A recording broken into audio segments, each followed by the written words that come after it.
நீங்க இப்போதும் விமர்சனத்தை செய்யுங்க. ஆனா கவிழணும் ஏங்க சொல்லிட்டு இருக்கீங்க? உங்களோட ஜென்ம எதிரி உங்களை ஒழிக்கணுன்றதுக்காகவே உருவான அதிமுக ஆட்சிக்கு ஆதரவு தரேன்ட்டு போறீங்களா? உங்களுக்கு வெட்கமாக இல்லையா? இன்னைக்கு ஆட்சி தாவேக ஆட்சி கவிழ்ந்துச்சுன்னா எப்படி சார் நீங்க தேர்தலில் போட்டியிட்டு வெற்றி பெறுவீர்கள்? இளைஞர்களின் ஆதரவு இல்லாத கட்சி வெற்றியை பெற முடியாது என்ற நிலைக்கு இன்றைக்கு தமிழக அரசியல் ஆளாகி இருக்கிறது. கோர் இஷ்யூஸ், ஃபண்டமெண்டல் இஷ்யூஸ் இருக்கு. அந்த ஃபண்டமெண்டல் இஷ்யூஸ் அட்ரஸ் பண்றதுக்கு முதல்வர் அவர்களுக்கு உள்ளபடியே தெரியாது. தமிழகத்தின் இன்னொரு காங்கிரஸ் கட்சியாக அதிமுக மாறிவிட்டது. காங்கிரஸ் கட்சியான தலைவர்கள் மட்டும்தான் இருப்பாங்க, தொண்டர்களே இருக்க மாட்டாங்க. இன்று வம்படியாக விடாப்படியாக தாவேக அரசை கவிழ்த்தே தீருவேன் என்று கங்கணம் கட்டி கொண்டிருக்கிறார் திரு எடப்பாடி பழனிசாமி. இன்று தாவேக அரசு கவிழ்ந்தால் அவரால் தேர்தலில் வெற்றி பெற முடியுமா? ஒன்றுபட்ட அதிமுக இருந்து தாவேக என்ற ஒரு கட்சி ஒரு போர்ஸா இல்லையா என்பதே தெரியாத போதே நீங்கள் வெறும் 47 இடங்களில் வெற்றி பெற்றீர்கள். இன்னைக்கு கட்சி கற்பூரம் மாதிரி கரைஞ்சு போச்சு, எலும்பு கூட தான் இருக்கு. இன்னைக்கு ஆட்சி தாவேக ஆட்சி கவிழ்ந்துச்சுன்னா எப்படி சார் நீங்க தேர்தலில் போட்டியிட்டு வெற்றி பெறுவீர்கள்? எப்படி வெற்றி பெற முடியும்? இன்னைக்கு ஒரு இளைஞர்களின் ஆதரவு இல்லாத கட்சி வெற்றியை பெற முடியாது என்ற நிலைக்கு இன்றைக்கு தமிழக அரசியல் ஆளாகி இருக்கிறது. அப்படி இருக்கும்போது 72 வயதான திரு எடப்பாடி பழனிசாமியால் அண்ணா திராவிட முன்னேற்ற கழகத்தை எப்படி வழிநடத்த முடியும்? இந்த கேள்வியை அண்ணா திராவிட முன்னேற்ற கழகத்தில் இருக்கக்கூடிய தொண்டர்கள் எழுப்ப வேண்டும் என்று நான் கேட்டுக்கொள்கிறேன். திமுக இந்த பக்கம் எடுத்துக்கிட்டீங்கன்னா நீங்க எல்லாம் தப்பே பண்ணது இல்லையாங்க. உங்களோட ஜென்ம எதிரி உங்களை ஒழிக்கணுன்றதுக்காகவே உருவான அதிமுக ஆட்சிக்கு ஆதரவு தரேன்ட்டு போறீங்களா? உங்களுக்கு வெட்கமாக இல்லையா? 108 சீட்டு ஒரு கட்சி வாங்கி இருக்கு. அந்த கட்சி எதிர்கட்சி வரிசையில உட்கார வச்சுக்கிட்டு எதிரிகள் இருவரும் கைகோர்க்க வேண்டும் என்று சொன்னால் 1,72,00,000 வாக்காளர்களை நீங்கள் இழிவுபடுத்துவதாகாதா? ஒரு ஆட்சி நடந்துகிட்டு இருக்கு, குறை இருக்குங்க. நான் அந்த குறைகளை சுட்டி காட்டிட்டு தான் இருக்கேன். குறைய சொல்லுங்க. இன்னொன்னு, தமிழக மக்களுக்காக தானே ஆட்சி பண்றாங்க. சொல்லி கொடுங்க சார், அவங்களுக்கு தெரியாது. சொல்லி கொடுங்க. இது தப்பு அது தப்புன்னு ஒரு 6 மாசம் கழிச்சு நீங்க இப்போதும் விமர்சனத்தை செய்யுங்க. ஆனா கவிழணும் ஏங்க சொல்லிட்டு இருக்கீங்க? மீண்டும் ஒரு பொது தேர்தலை நடத்தி தமிழக மக்களின் மீது கடுமையான வரிச்சுமையை ஏற்படுத்துவதற்கும் இந்திய மக்களின் வரிப்பணத்தை செலவு செய்வதற்கும் நீங்கள் வழிவகுக்கிறீர்களா? இன்னொன்னு, எந்த நம்பிக்கையில நீங்க திருப்பி இந்த ஆட்சிக்கு தேர்தல் வரணும்னு சொல்றீங்க? உங்களால் ஜெயிக்க முடியுமா? மக்கள் அவ்வளவு பேரும் தாவேக பின்னால் நிற்கிறார்கள். அந்த எல்லாரும் நீங்க தான் அந்த ஆட்சி கவர்னு நினைக்கிறீங்க. மக்கள் சரி புதுசுங்க. நானும் பல பேர்ட்ட பேசுறேன், எப்படி எனக்கு ஆட்சின்னு கேட்டா இல்லங்க பரவாயில்லங்கன்றாங்க. இல்லங்க தப்புலாம் நடக்குதுன்னு கேட்டா இல்ல கத்துக்கிறாங்க, புதுசுங்க என்கிறார்கள். அப்படி இந்த ஆட்சியை உடனடியாக கவிழ்க்க வேண்டும் என்று உங்களுக்கு ஏன் இந்த அதிகார வெறி என்று கேட்கிறேன். இன்று ஊடகத்திலே ஒரு செய்தி வந்திருக்கிறது. அதிமுகவின் பன்னீர்செல்வம் அணியிலே இருந்த திரு வைத்திலிங்கம் அவர்கள் திமுகவிலே சேர்ந்த பிறகு அவர் மீதான ஊழல் வழக்கை லஞ்ச ஒழிப்புத்துறை ரத்து செய்திருக்கிறது என்ற செய்தி இன்று ஊடகங்களே வந்திருக்கிறது. அப்ப திமுக அதிமுகவும் நீங்க எல்லாம் கூட்டணி சேர்ந்துகிட்டு 60 ஆண்டுகளாக தமிழகத்தை கொள்ளையடித்தீர்கள் என்பதை தமிழக மக்கள் கண்டுபிடித்து தானே 2 வருஷம் ஆன கட்சிக்கு ஓட்டு போட்டிருக்காங்க. இதை 2 திராவிட கட்சிகளும் சிந்திக்க வேண்டும். திராவிட கட்சிகளுக்கான காலம் முடிந்து விட்டது. தாவேகவை ஆள விடுங்கள். தாவேக தவறு செய்தால் மக்கள் கேள்வி கேட்பார்கள், சும்மா விட மாட்டாங்க. திமுக அதிமுக 2 தூக்கி போட்ட ஜனங்களுக்கு தாவேக தூக்கி போட தெரியாதா? மக்களுக்கு தெரியும். ஆள விடுங்கள், அவகாசம் கொடுங்கள் என்று கேட்கிறேன். தமிழ்நாட்டில் தொடர்ந்து அதிகரிச்சிட்டு இருக்கு. அது காரணம் தாவேக அரசு சரியா செயல்படலன்னு எதிர்கட்சி எல்லாமே குற்றம் சாட்டுறாங்க. எப்படி சார் இந்த நிலையில இன்னைக்கு அமைச்சர் ஒரு வீடியோ வெளியிட்டிருக்காரு, புடுங்குற மாதிரி 2 பேர் கைது பண்ணியிருக்காங்க. 2 கேள்விக்கு இணைச்ச பதில் சொல்றேன். முதலமைச்சர் அவர்கள் இந்த மின்வெட்டு பிரச்சனையில் தீவிர கவனத்தை செலுத்த வேண்டும். இந்த பாருங்க, நான் பப்ளிக் கை கொண்டு வச்சிருக்கேன். ராத்திரி 10 மணிக்கு கரண்ட் போய், இந்த சம்மர்ல கரண்ட் போய் என் குழந்தை அழுதுச்சுன்னா என் கோபம் முழுக்க அரசின் மீது திரும்பும். ஃபியூஸ் கேரியர் பிடிக்கிட்டு போறாங்க, சபடாச் பண்றாங்க, ஒயரை வெட்டி விடுறாங்க, எல்லாமே இருக்கு. ஆனா பொதுமக்களான எனக்கு இதை பத்தி எல்லாம் கவலை இல்லை. எனக்கு வீட்டுல கரண்ட் வேணும். சோ தீவிர கவனத்தை செலுத்தி தமிழக அரசு இதன் மீது நடவடிக்கை எடுக்க வேண்டும். 1. மின்சாரத்துறை அமைச்சர் திரு நிர்மல்குமார் அவர்களுக்கு ஏகப்பட்ட துறைகள் வழங்கப்பட்டுள்ளன. மின்சாரத்துறையும் அவர் பார்க்கிறாரு, லஞ்ச ஒழிப்புத்துறையும் அவர் பார்க்கிறாரு.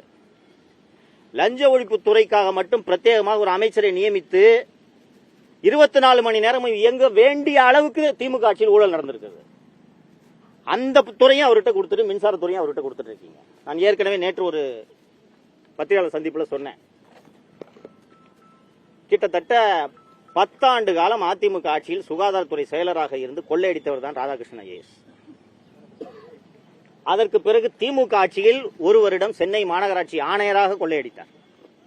மீண்டும் சுகாதாரத்துறை செயலராக கொள்ளையடித்தார். கடைசியாக கொள்ளையடிப்பதற்கு இவர் உகந்தவர் என்பதற்காகத்தான் திரு ராதாகிருஷ்ணனை செந்தில் பாலாஜி தேர்வு செய்து மின் வாரியத்திற்கு நியமித்தார்.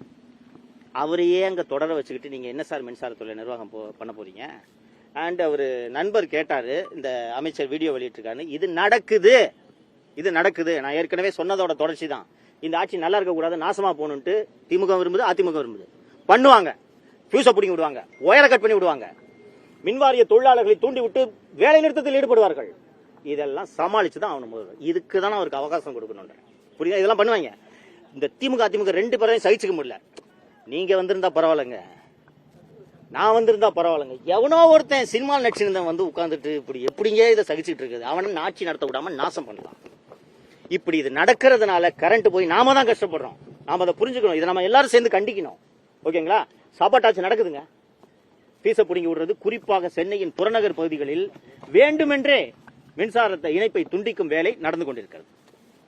அண்ணாமலை வந்து புதுசா ஒரு இயக்கம் ஆரம்பிச்சிருக்காரு. அது பிஜேபி பெரிய பின்னடை ஏற்படுத்துமா, இல்ல தமிழ்நாட்டில் ஏதோ ஒரு அரசியல் ரீதியான தாக்கத்தை ஏற்படுத்துமா? சார், நம்ம கொஞ்சம் பொறுத்திருந்து தான் பார்க்கணும்னு நினைக்கிறேன். இது தொடக்கம். அவர் ஏற்கனவே நடத்தி கொண்டிருந்த ஐபிஎஸ் பணியை ராஜினாமா செய்து விட்டு 2020 அவர் வரும்போது 19 என்று நினைக்கிறேன், 19 ராஜினாமா பண்றாரு. 19 20 பிஜேபியில ஜாயின் பண்றதுக்கு முன்னாடி அவர் நடத்தி கொண்டிருந்த அந்த வீத லீடர் இயக்கத்தை ரெனியூ பண்ணிருக்காரு. இது அரசியல் இயக்கமாக இன்னும் உருப்பெறவில்லை. அது ஒரு ஷேப்புக்கு வந்த பிறகு நாம் கருத்து சொல்வதுதான் சரியாக இருக்கும் என்று நான் நினைக்கிறேன். தமிழ்நாட்டை தொடர்ந்து இந்த போதைப் பொருள் கலாச்சாரம் சமீபம் அதிகமா இருக்கு. நிறைய சிறுமிக்கு பாலியல் தொந்தரவு புகார்கள் நிறைய நடந்துட்டு இருக்கு. எப்படி இதை கட்டுப்படுத்துறதுக்கு இன்ன வரைக்கும் எந்த நடவடிக்கை எடுக்கலன்னு ஒரு குற்றச்சாட்டும் இருக்கு. இல்ல, எடுக்கலன்னு சொல்ல முடியாதுங்க. Law and order review 2-3 review CM நடத்திட்டாரு. இன்னைக்கு இந்த சிங்கப்பெண் படை தொடக்க விழா நடக்குதுன்னு நினைக்கிறேன். போதைப் பொருளுக்கு 2-3 ஆய்வுகளை செய்து விட்டார். நான் தமிழக அரசை பார்த்து சொல்லிக் கொள்வது ஒன்றுதான். காவல்துறையின் முக்கால்வாசி ஈரல் திமுக ஆட்சியில் அழுகி போய்விட்டது. அதை சரி செய்வதற்கான பணி கொஞ்சம் கடினமான பணி.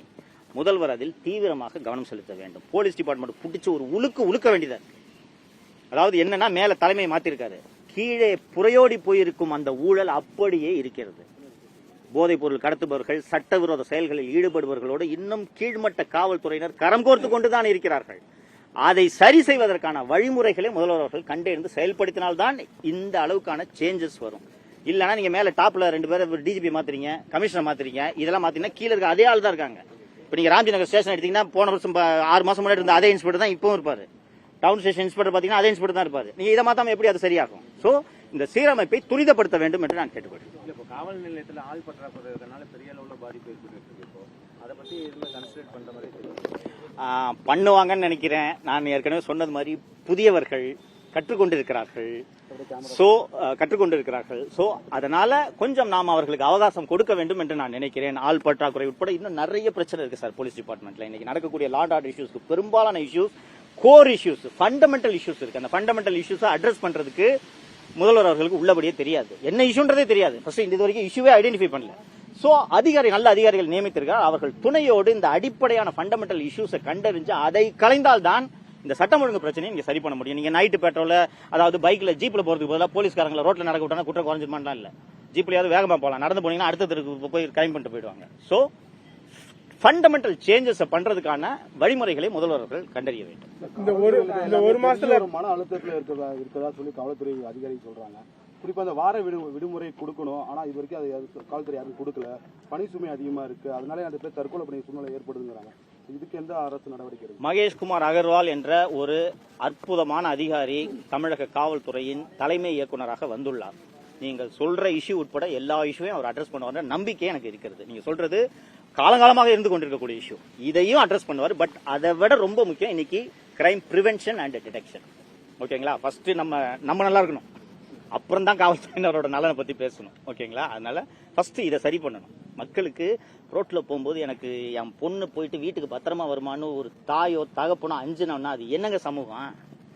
அதை சரி பண்ணணும். அப்புறம் காவலர்களுக்கு வார விடுமுறை பற்றி பேசலாம். இல்ல, இப்ப திமுக பாத்தீங்கன்னா போன தடவை நீங்க பேசினதுக்காக உங்க மேல வழக்கெல்லாம் போட்டு இவ்வளவு தூரம் பண்ணாங்க. இப்போ அதே தானே இப்போ வந்து நேற்று மாரி செல்வராஜ் மேல வந்து இப்போ அரெஸ்ட் பண்ணியிருக்காங்கல்ல, அதை பத்தி நான் தமிழக முதல்வர் அவர்களிடம் திரு மாரிதாஸ் அவர்களின் கைது குறித்து தமிழக முதல்வர் அவர்களிடம் வேண்டுகோளாக வைக்கிறேன், ஆலோசனையாக சொல்கிறேன். லுக், மாரிதாஸ் பேசுனது அஃபென்ஸான்னு கேட்டீங்கன்னா, பேசுனது எழுதுனது அஃபென்ஸான்னு கேட்டீங்கன்னா அஃபென்ஸா இருக்கலாம், நான் மறுக்கல. சுப்ரீம் கோர்ட்டும் ஹைகோர்ட்ஸும் பல முறை சொல்லியிருக்காங்க, ஒரு வழக்கில் கைது எப்போது அவசியம், சாட்சிகளை கலைச்சிடுவாரு, தடங்களை அழிச்சுவாரு, ஓடி போயிடுவாரு என்றால் தான். மாரிதாஸ் அவர்கள் பொதுவெளியில் இருப்பவர், தினந்தோறும் அரசை பற்றி பேசிக் கொண்டிருக்கக்கூடியவர். இன்னைக்கு அவர் மேல எஃப்ஐஆர் போடுங்க, நான் ஒன்னும் தப்பு சொல்ல, எஃப்ஐஆர் போடுங்க, கோர்ட்ல சார்ஜ் ஷீட் போடுங்க, அவர் போய் நீதிமன்றத்தில் அந்த வழக்கை எதிர்கொள்ளட்டும். ஆனால் கைது அவசியமே இல்லை.